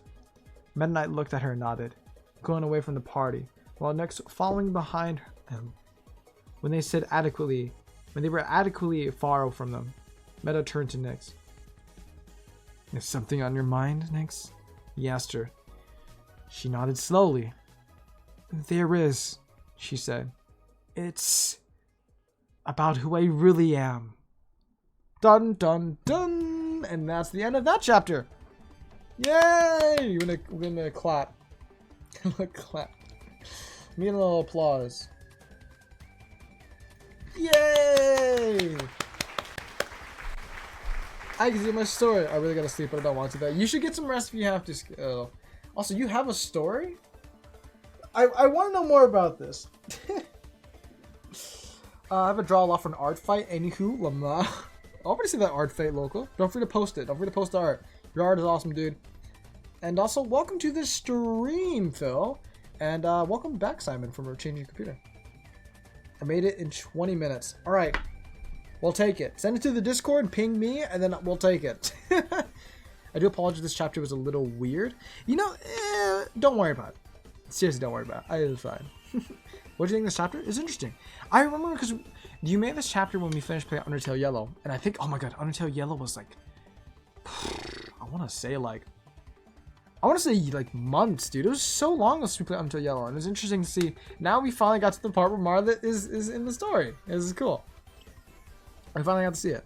Tori, you gotta see the game trailer. I'm not gonna see it, Simon. I'm gonna be brutally honest. I'm not gonna see it. Not even if I did want to. I'm probably just not gonna see it. I'm too busy right now.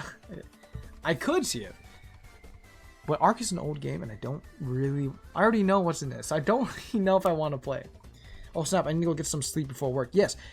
If you have something to do in the morning, please, people, go get some sleep. I'm not saying to stay and stream and up late. Go get some rest. All right. But yeah, if you do gotta go to get ready for work, you take care of Blue. It's perfectly fine. I'm not judging it, and I'm not saying it's bad. Okay. I'm gonna do a little stretch real quick.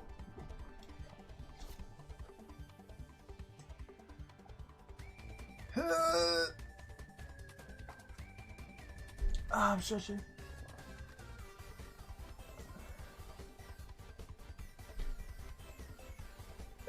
Okay.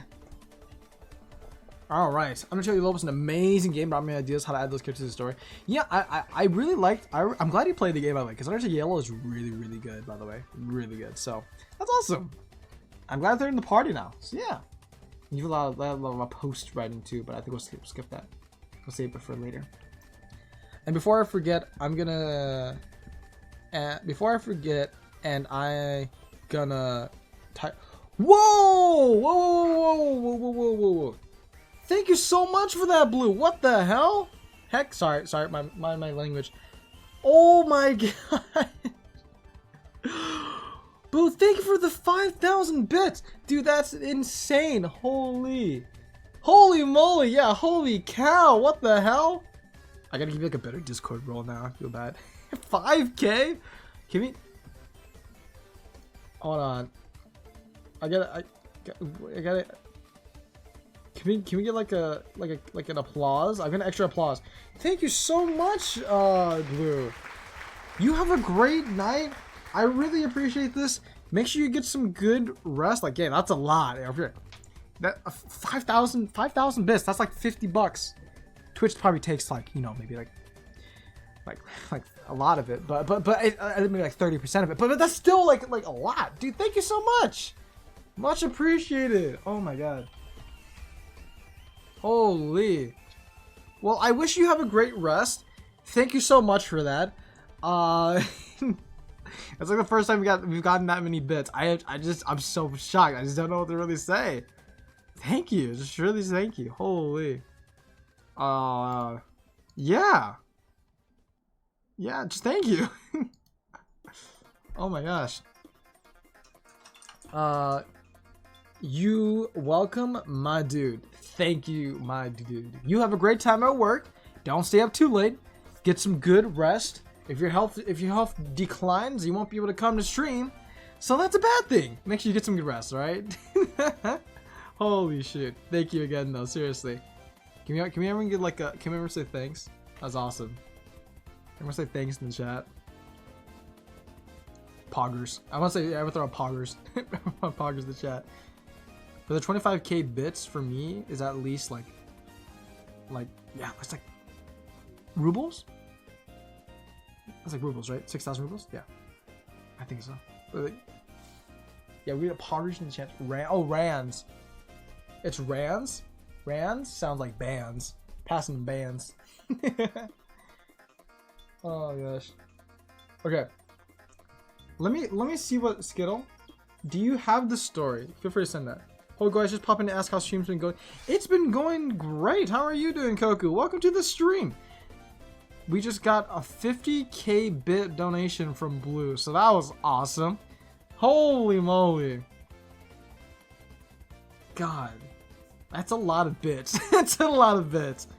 Which one? Whatever you feel like. We'll do one. We'll do one Skittle. How much longer are we planning to stream for? Okay, to be honest, for my own health, I think I might end after we do Skittles, because Skittles is pretty short, I believe, and that's like might be 10 minutes.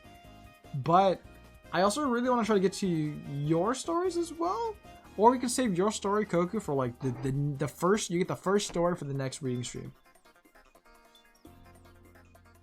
Bakery. I'm new to Discord. Oh shoot. Oh right. Yeah, in the bakery. If you're not in the Discord, okay, I think you're in there. Yeah, you can just drop it. Now don't worry, we can do it next week.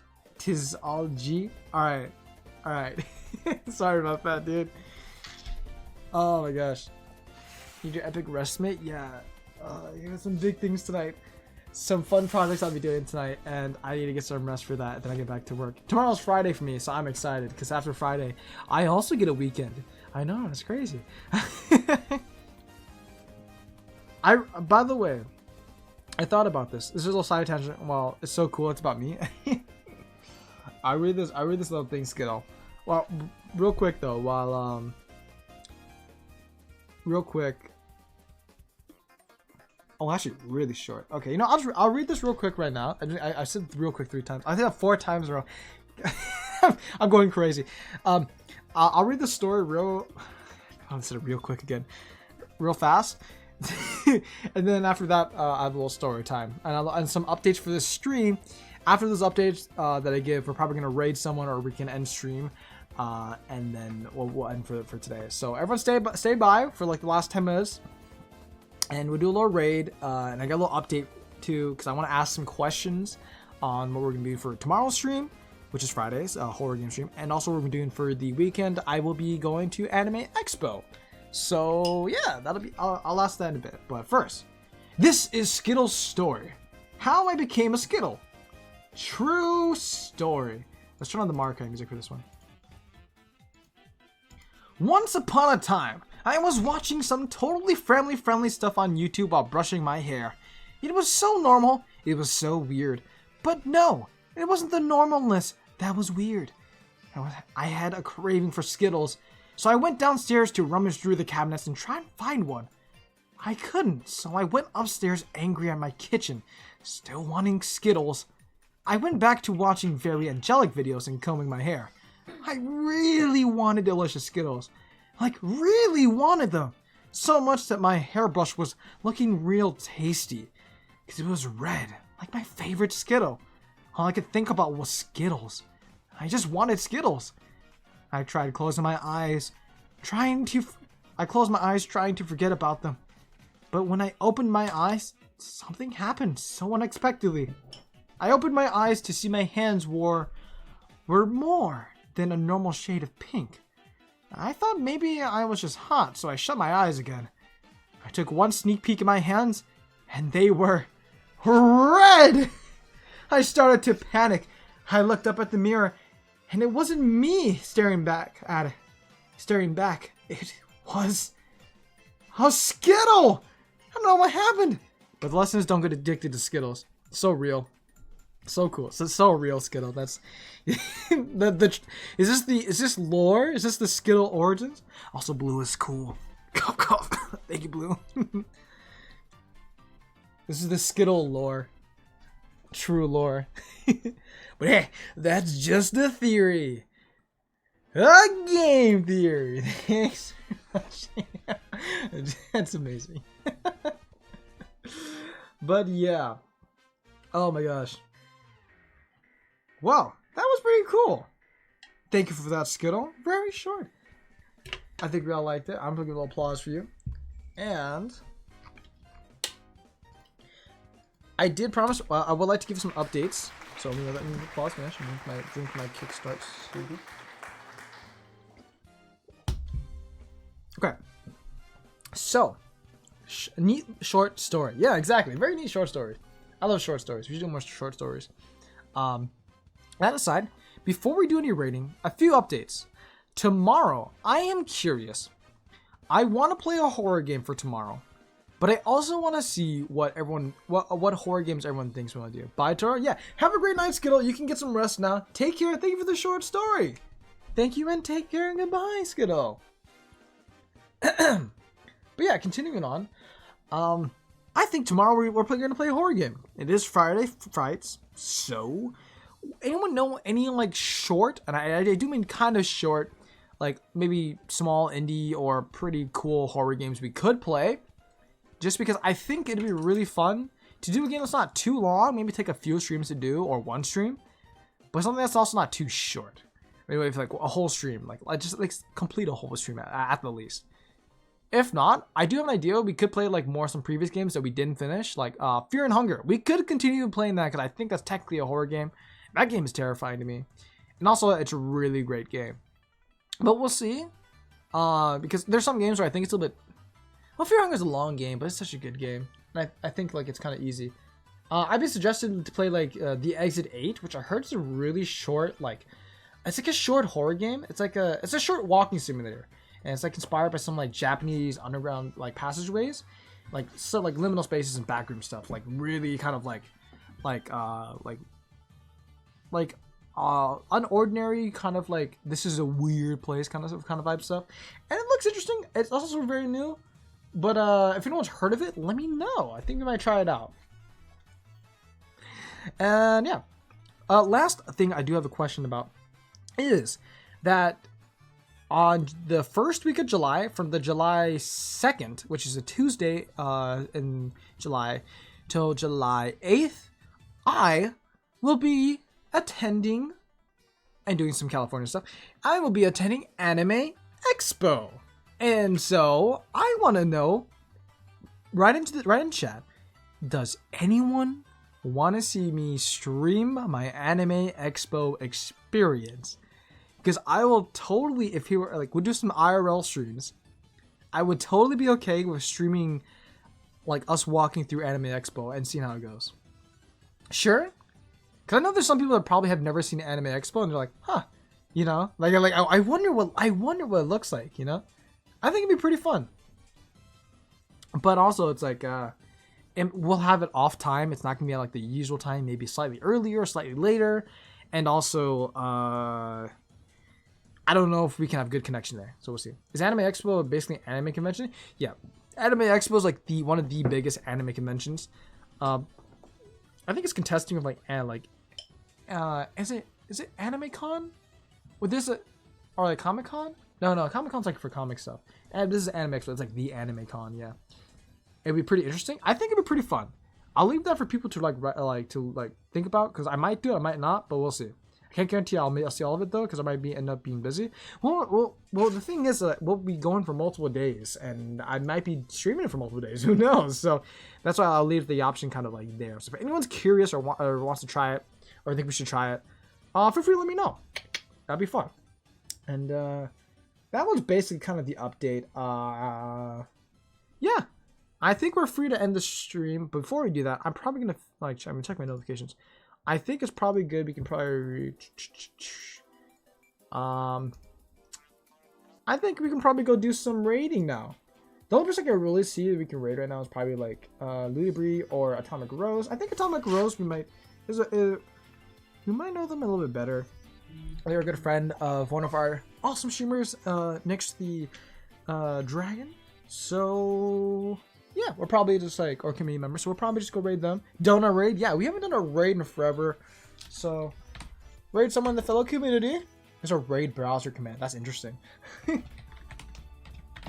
They're playing Fallout 3, and they're playing for 4 hours. So if you like a little bit of Fallout, we'll just watch a little bit of that. They might probably end stream soon, so who knows? Yeah. But yeah, come join the raid. You also get some free points. Bada bing, bada boom. I will catch you on the next stream. Today's Thursday, right? Tomorrow, and I'll see you all then. Make sure to hydrate yourselves. Have a wonderful night. Stay safe. Get some good rest.